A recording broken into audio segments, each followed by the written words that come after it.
up here. They want a full, like the full view. Somewhere down here. Maybe it's this one.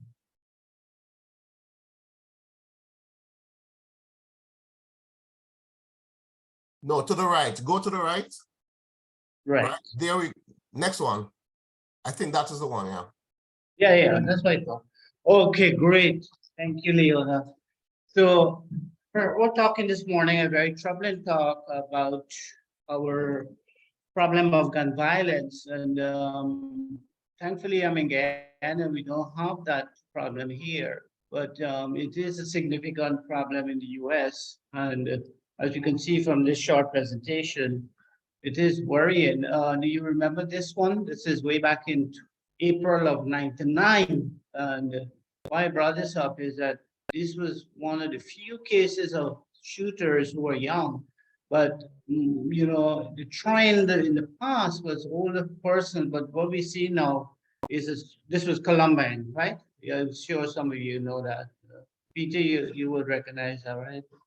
Columbine, terrible event in the past. And here we're seeing this concern, which is why are shooters getting younger and deadlier, you know? And the concern here is reflected by several very, very wonderful, powerful articles that I found. One was in the USA Today, which looked at why are mass shooters getting younger and deadlier. And there are several theories to it. It is a fairly heavy topic, so I'm going to try and keep it to my time, which is a little bit of a challenge. But as you can see here, this is well written, and they're talking about several major factors, looking at perverse desire for these persons to make a difference in the world.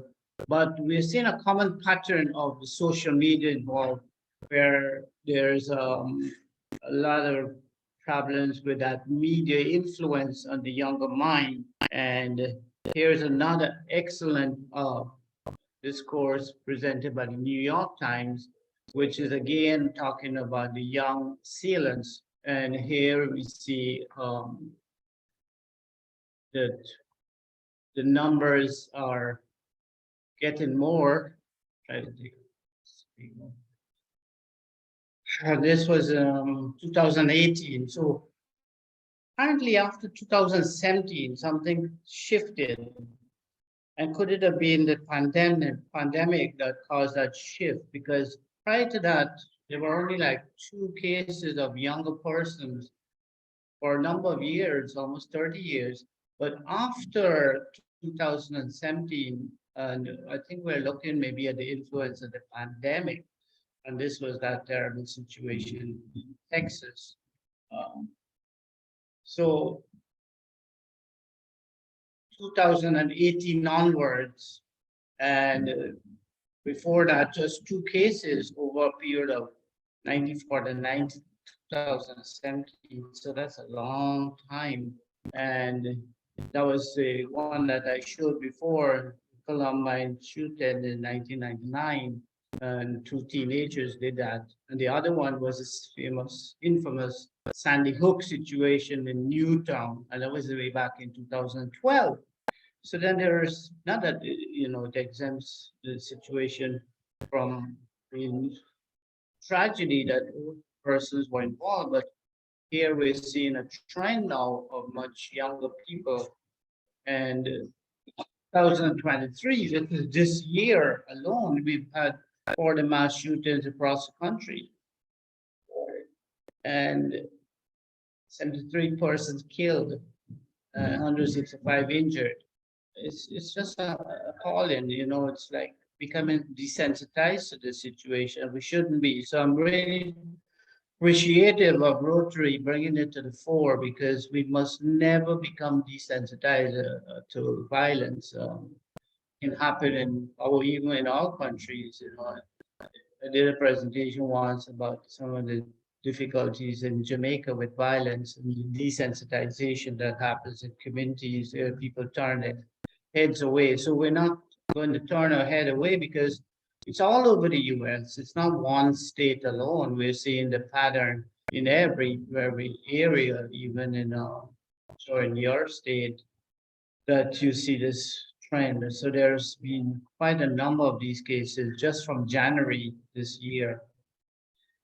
Let's look at the background and see what factors might be there to influence these terrible behaviors. And mention the one about the pandemic affecting our youth.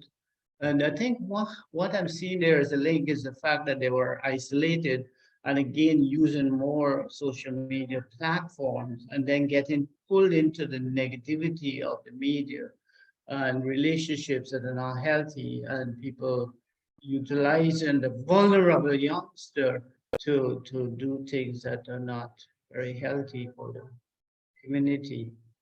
So while there are a number of numbers are small, we're just looking at a small number of persons who go out and do these things. We don't know the extent of persons carrying negativity in their minds and how they would act it out. So the acting out part is the issue. People can carry negative thoughts or negative feelings, but it's acting on it. That's the issue. We also see very soaring rates of suicidal attempts and suicide, so among our younger people, and that's a problem we have here in Guyana with our young persons tend to be predominant the ones who commit suicides. So another big issue, of course, is the gun laws and the ability for persons to access both legally and illegally guns, and we have that big issue of the long gun, which can be acquired at age 18, and it's only 7 states of all states which have moved to change that situation. And it's very difficult to change because I've studied some of the situations where people have opposed that, but using the amendment has always been the way the courts push back.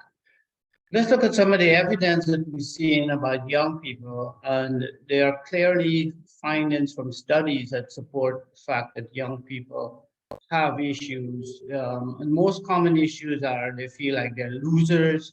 They want to show people that they're important. They want to leave their mark in the world in a way that is coming off a tragedy of hurting other people. They're probably carrying a lot of hurt in themselves and they lash out and act out on it.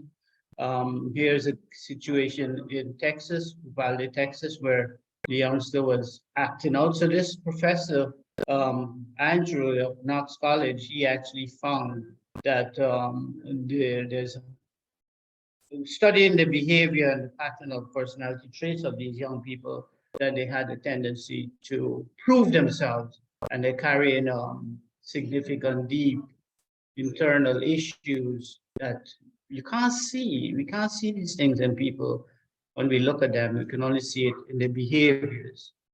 So neurobiological theories are there. I mean, why are young men more prone to violence? And we know the testosterone drive is very high in younger men, and at 18 there at its peak. So we don't see that type of behavior so much in girls. So it's more our teenage boys who are very vulnerable. And there is a significant study I wanted to share about impulse control, where the younger brain is struggling to find a good match between impulses that want to be expressed, and some of these are negative impulses, and the ability to control. So there's a mismatch in the younger male brain compared to the younger females. Some of it has to be with socialization tendencies and the aggressive drive of testosterone for boys. So here's another study done by Steinberg, psychology professor of neuroscience at Temple, and he's talking about these systems in the younger males have a slower process versus the younger females. So it's just a fact of how the brain operates between the two genders. There's also the power of the gun, that when the persons hold it, and there's a study done showing that when youngsters were given a gun to hold versus not a real one, a real gun, they felt this sense of adrenaline rush and the power that it gave them. And one of these shooters, actually, the one in Santa Barbara, said the gun gave him a sense of power. So we do have arguments for reducing the use of guns in younger people, as McAndrew here in that study that you just mentioned talked about. The gun actually is a changer in terms of behaviors. So not having it can make a difference. When changes are made to the laws for drinking alcohol, there's a reduction in motor vehicle accidents and violence related to alcohol. So the evidence is there, the correlation is there. So whether our authorities are willing to look at that evidence is a different story, but at least we are going to be aware of it and we can use that to educate others. So these are the issues that can help us to promote the change. We see that happening sadly after a tragedy. So we want the change to happen prior to anything happening that is not very good in the community. So there are a lot of loopholes, as you know. Just wanted to bring this slide to you to see if you could pick out from this group who could be having a mental problem. And you can't, because you can't look at people's faces and judge them. In actual fact, all these persons are school shooters. There's something that we have to understand, that it's not in the face of the person, it's in the behavior. So these are the indicators. Loners, victims of bullying, they get obsessed with social media and they get impressed, very sensitive to criticism and suffering from deep depression. Many of them feel like they have nothing to live for, so there's no reason to live and much to die for. So what are the solutions? We said the change in the laws will help, but these are not the only thing. We got to look deeper to that. What are the issues